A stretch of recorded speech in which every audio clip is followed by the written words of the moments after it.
E sobre os aspectos legais da decisão do Supremo Tribunal Federal de suspender o indulto presidencial a condenados no caso do massacre do Carandiru, nós vamos conversar agora com o jurista e doutor em Direito Constitucional, Acácio Miranda da Silva Filho, a quem agradecemos demais pela participação. Doutor, seja muito bem-vindo aqui à Jovem Pan News.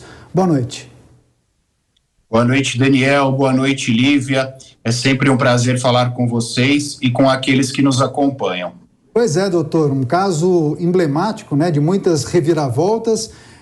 Queria saber como o senhor avalia essa decisão da ministra do Supremo Tribunal Federal, Rosa Weber, de suspender os trechos do indulto presidencial de Jair Bolsonaro, que concedeu aos condenados desse caso que ficou conhecido como o massacre do Carandiru. Importante lembrar que ela atendeu a uma ação da Procuradoria-Geral da República que alega ser uma medida inconstitucional, a medida concedida por Jair Bolsonaro, então presidente da República. Queria a análise do senhor e uma breve explicação, por gentileza. Daniel, é necessário nós fragmentarmos em dois aspectos. Primeiro, não é uma novidade a suspensão do indulto presidencial pelo Supremo Tribunal Federal. Inclusive, em gestões anteriores, nós já tivemos alguns casos nesse sentido. A mais emblemática talvez tenha sido a suspensão pelo Supremo do indulto proferido pelo ex-presidente Michel Temer. No que diz respeito ao mérito da decisão, ainda é uma decisão liminar, uma vez que foi tomada pela presidente do Supremo durante o período de recesso judiciário, e é necessário que este processo seja submetido ao Pleno do Supremo, que a partir disso os ministros entendam pela sua constitucionalidade ou inconstitucionalidade. E no que diz respeito ao mérito, há um imbróglio na decisão e no indulto, uma vez que os crimes de homicídio qualificado são tidos como crimes hediondos, e a lei dos crimes hediondos é expressa ao determinar que crimes hediondos são incompatíveis com a anistia, com a graça e com o indulto. Contudo, a inserção do homicídio qualificado como modalidade de crime hediondo é posterior ao caso do Carandiru. E aí nós entramos numa discussão jurídica, porque é um preceito do Código Penal que diz que a lei penal que seja prejudicial ao acusado não vai retroagir, ou seja, não alcançará fatos posteriores. A rigor, diante disso, os crimes perpetrados, neste caso do Carandiru, não seriam tidos como hediondos e, consequentemente, estariam sujeitos ao indulto.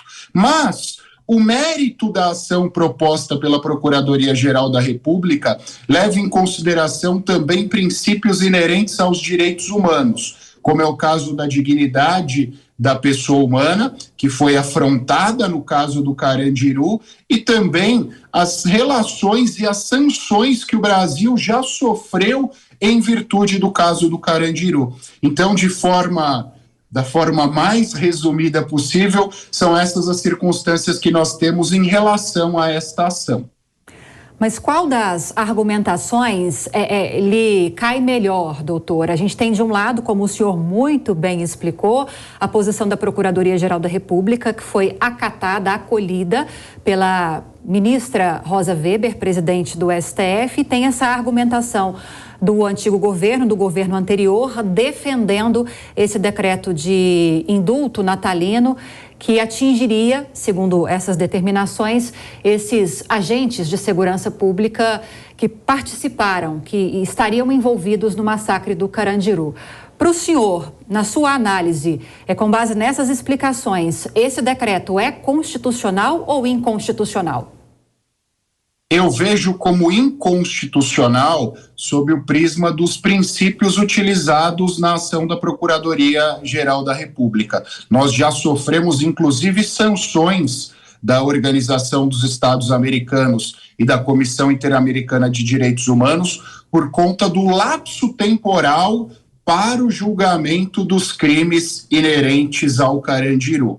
E esses condenados só foram beneficiados por este indulto em virtude deste prazo. E há a possibilidade de nós determinarmos esse benefício, uma vez que não é comum nos indultos, os indultos são publicados todo final de ano, mas não é comum nós nos depararmos com crimes hediondos inseridos dentro do indulto, independentemente do momento que eles tinham cometido. Então isso carrega uma certa pessoalidade no decreto. Então, diante do contexto, eu entendo pela inconstitucionalidade. Agora, doutor, é importante a gente sempre destacar que esse dispositivo, né, o indulto presidencial, é uma ferramenta legal e constitucional. Agora, diante dessa informação, caso a Suprema Corte Brasileira referende essa decisão monocrática da ministra Rosa Weber, caso o colegiado siga na mesma direção, as defesas dos condenados no massacre do Carandiru poderão iniciar aí uma nova batalha jurídica, poderão contestar esse tipo de posicionamento, ou seja, o imbróglio poderá prosseguir? Eu acho que o imbróglio vai prosseguir mesmo antes da decisão pelo Pleno do Supremo Tribunal Federal, uma vez que, por ser uma ação direta de inconstitucionalidade, é possível que os advogados, através de institutos ou associações de classe, se habilitem como amigos curiae, que é um termo em latim, mas diz respeito àqueles terceiros interessados no processo, e apresentem os seus argumentos. E depois, em sendo admitida essa inconstitucionalidade, ainda existem instrumentos individuais através dos quais essas decisões poderão ser discutidas. Doutor, eu vou convidar o nosso comentarista, Adriano Cerqueira, para participar dessa conversa também. Sua pergunta, Cerqueira. Boa noite, doutor. É um prazer estar conversando com você. Eu queria entender melhor, você já adiantou, qual que vai ser o desenrolar desse processo, né? É provável que você já tem uma ideia de como que o plenário deve se portar, tendo em vista as características dos ministros, e em havendo talvez a confirmação, né, dessa decisão liminar, é possível que haja mais anos ainda se desenvolvendo até que haja uma definição. O crime aconteceu nos anos 90, no início da década de 90, não foi isso? Sim, os fatos aconteceram dia 1º ou 2 de outubro, salvo engano, de 1992. Então, ano passado, 30 anos foram alcançados. Normalmente, Cerqueira, demora, a pauta do Supremo é uma pauta cheia, é uma pauta inchada. O Supremo brasileiro é o Tribunal Constitucional no mundo que tem uma maior quantidade de processos. Então, normalmente nós esperamos alguns anos para o julgamento do mérito de uma ação de inconstitucionalidade. Mas a própria presidente do Supremo, hoje, a ministra Rosa Weber, ao externar a sua decisão, disse que, dada a simbologia das circunstâncias, há necessidade que ele seja pautado o mais breve possível e que os votos dos ministros sejam apresentados com a maior brevidade.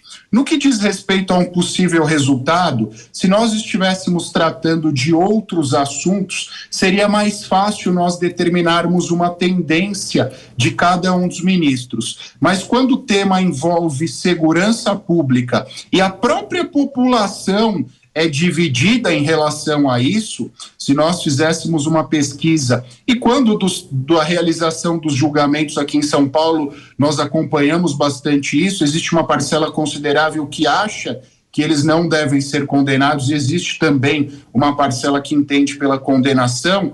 Eu acho que é difícil nós cravarmos um resultado. Obviamente, alguns ministros serão levados pelo clamor popular, e a partir disso a definição é bem complexa, Pois é, agora, doutor, ampliando um pouco mais essa discussão, o que esse caso emblemático, né, do massacre do Carandiru nos ensinou sobre morosidade do Poder Judiciário, excesso dos atos protelatórios, também a dificuldade de individualizar os casos e, além disso, mudança, né, da legislação ao longo de um caso de tantos anos, né, mais de 30.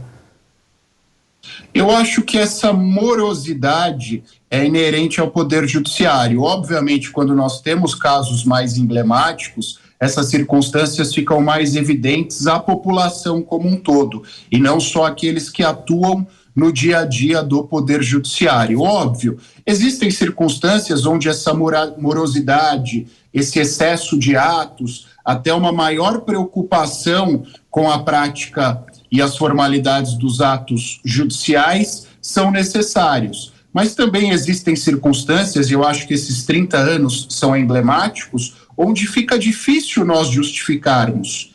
É óbvio, e nós dissemos há pouco, e eu reitero, há todo um viés social, há toda uma confusão entre combate à criminalidade, entre fortalecimento da segurança pública e as circunstâncias que aconteceram no Carandiru. Mas nada justifica esses 30 anos, e não à toa o Estado brasileiro sofreu sanções internacionais por conta dessa morosidade. Agora, doutor, última perguntinha para a gente fechar, mas eu quero continuar falando de decisões do STF, mas sob um outro aspecto.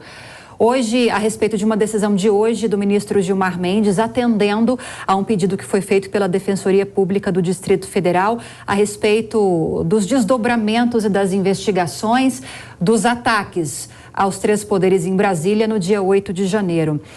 Em relação às prisões que estão sendo efetivadas, a Defensoria Pública entrou com um pedido no STF dizendo que não há espaço para receber mais de 500 novas presas na unidade prisional. E diante disso, o ministro Gilmar Mendes atendeu a esse pedido, determinando uma liberação de 85 presas que estão no sistema semi-aberto do Distrito Federal. Queria sua análise a respeito dessa decisão, levando-se em consideração, claro, a atual situação dessas presas semi-aberto, elas ficariam com tornozeleira eletrônica. Queria sua análise.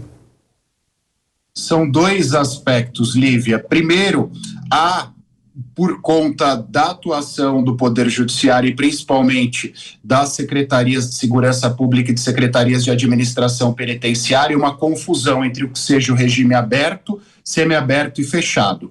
No regime fechado, o preso fica 24 horas por dia preso naquele isolamento. Às vezes não há isolamento, mas ele não tem liberdade alguma. No regime semiaberto, a rigor, o preso ficaria no que nós chamamos de colônia agrícola. Ele ficaria 24 horas naquela colônia agrícola ou industrial, obviamente com menor grau de rigor em relação às imposições e restrições que lhe são feitas. Mas como a maioria dos estados, e o DF inclusive, tem poucas colônias agrícolas ou industriais, nós chamamos de semiaberto, que seria o regime aberto, onde a pessoa dorme no estabelecimento prisional e passa o dia fora do estabelecimento prisional. Diante dessa confusão, o preso ou a presa no regime semiaberto já tem, nessa prática confusa que os nossos órgãos públicos criaram, já tem um maior grau de liberdade. Então, sob o ponto de vista jurídico, faz sentido que essas pessoas que estavam no semiaberto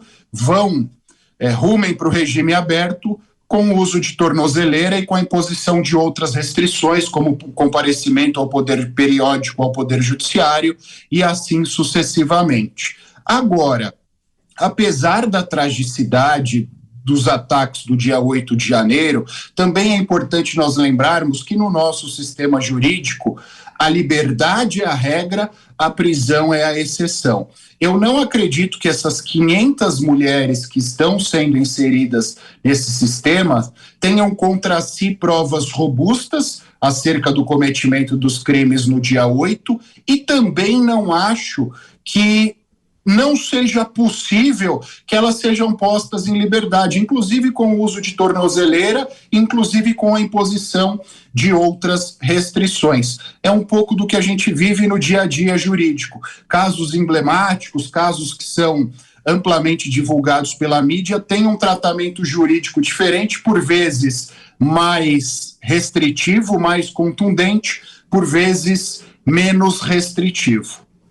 Tá certo. Doutor Acácio Miranda da Silva Filho, jurista e também doutor em Direito Constitucional, colaborando mais uma vez com a gente aqui na Jovem Pan News. Doutor, boa noite ao senhor e volte mais vezes. Sempre um prazer, queridos. Um grande abraço e bom programa para vocês.